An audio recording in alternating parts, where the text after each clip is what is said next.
IDFC வங்கியின் நூதன மோசடி.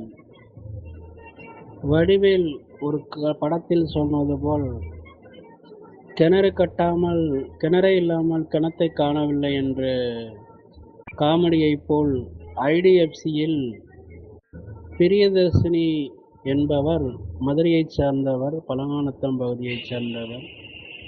அவர் வங்கியில் கடனை வாங்காமல்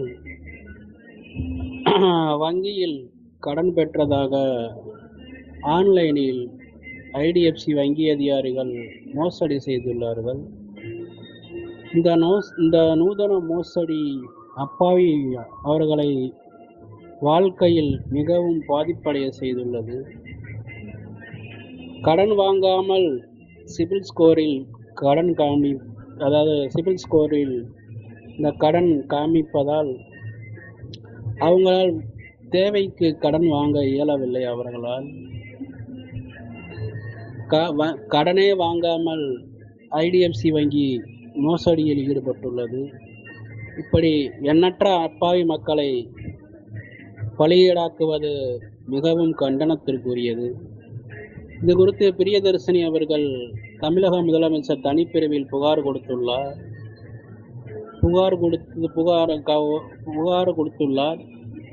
புகார் மீது காவல்துறை இதுவரை எவ்வித நடவடிக்கையும் எடுக்கவில்லை.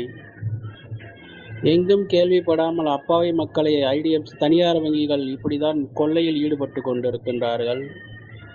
வாங்காத கடனை வாங்கியவாறு கூறுவது சட்டவிரோதமானது.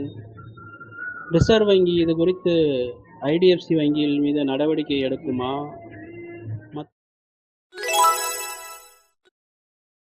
சம்பந்தப்பட்ட வங்கி அதிகாரிகள் மீது கிரிமினல் வழக்கு பதிவு செய்ய காவல்துறை நடவடிக்கை எடுக்குமா என்ற கேள்வியை இந்து ராஷ்டிர சபா எழுப்புகிறது.